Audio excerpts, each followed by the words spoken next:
నిన్న భారీ నష్టాలతో ముగిసిన స్టాక్ మార్కెట్లు ఇవాళ భారీగా లాభపడ్డాయి. దీంతో చాలా రోజుల తర్వాత దలాల్ స్ట్రీట్లో కొనుగోళ్ల ఉత్సాహం నెలకొందని చెప్పొచ్చు.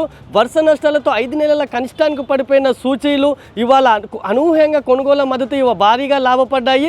అటు అంతర్జాతీయ మార్కెట్ల నుంచి వచ్చిన సానుకూల సంకేతాలు సహా బ్యాంకింగ్ స్టాక్స్లో కొనుగోళ్ల మద్దతుతో సూచీలు భారీగా లాభపడ్డాయి అని చెప్పొచ్చు. ఇక వీటికి రిలయన్స్, ఐసిఐసిఐ, ఇన్ఫోసిస్ షేర్లు ఈ సూచీలకు దన్నుగా నిలిచాయని కూడా చెప్పొచ్చు. దీంతో సెన్సెక్స్ 2000లకు పైగా పాయింట్లు లాభపడగా నిఫ్టీ 550 పాయింట్లకు పైగా లాభపడింది. ఇక బీఎస్సీలో నమోదిత కంపెనీల విలువ ఇవాళ ఒక్కరోజే 7 లక్షల కోట్లకు పైగా పెరిగిందని చెప్పొచ్చు. దీంతో లాభాలు అటు మదుపర్లకు లాభాలతో పాటు ఇక నిన్న భారీగా పతనమైన గౌతమ్ అదానీ కంపెనీల షేర్లు ఇవాళ కొంత స్వల్ప లాభాల్లోకి వెళ్ళాయి. దీంతో కొంత నిన్న ఒక్కరోజే గౌతమ్ అదానికి చెందిన కంపెనీలు 2.6 లక్షల కోట్ల మేర నష్టపోయాయి.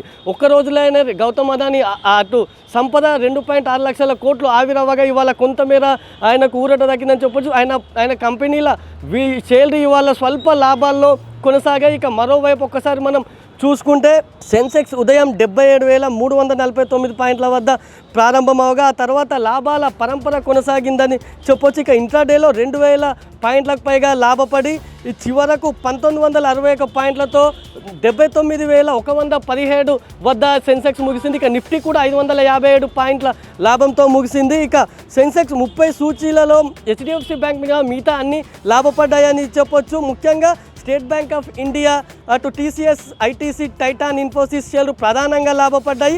ఇక గౌతమ్ అదానీ కంపెనీల షేర్లు నిన్న భారీగా పతనమవగా ఇవాళ కొంతమేర పుంజుకున్నాయి. ఇక అమెరికాలో నిన్న కేసు నమోదవడంతో ఒక్కసారిగా ఆయన సంపద మొత్తం 2.6 లక్షల కోట్ల మేర ఆవిరైంది. అయితే ఇవాళ ఆయన కంపెనీల షేర్లు కొంత పుంజుకొని స్వల్ప లాభాల్లో పయనించాయని కూడా చెప్పొచ్చు. దీంతో కొంత మేరకు గౌతమ్ అదానికి ఇది ఒక భారీ ఊరుటగా కూడా మనం చెప్పొచ్చు. అయితే వరుస నష్టాలతో ఈ మధ్య వరుస నష్టాల్లో కొనసాగుతున్నటువంటి స్టాక్ మార్కెట్ మాత్రం ఇవాళ లాభాల్లోకి పెరిగాయి, లాభాల్లో పయనించాయి.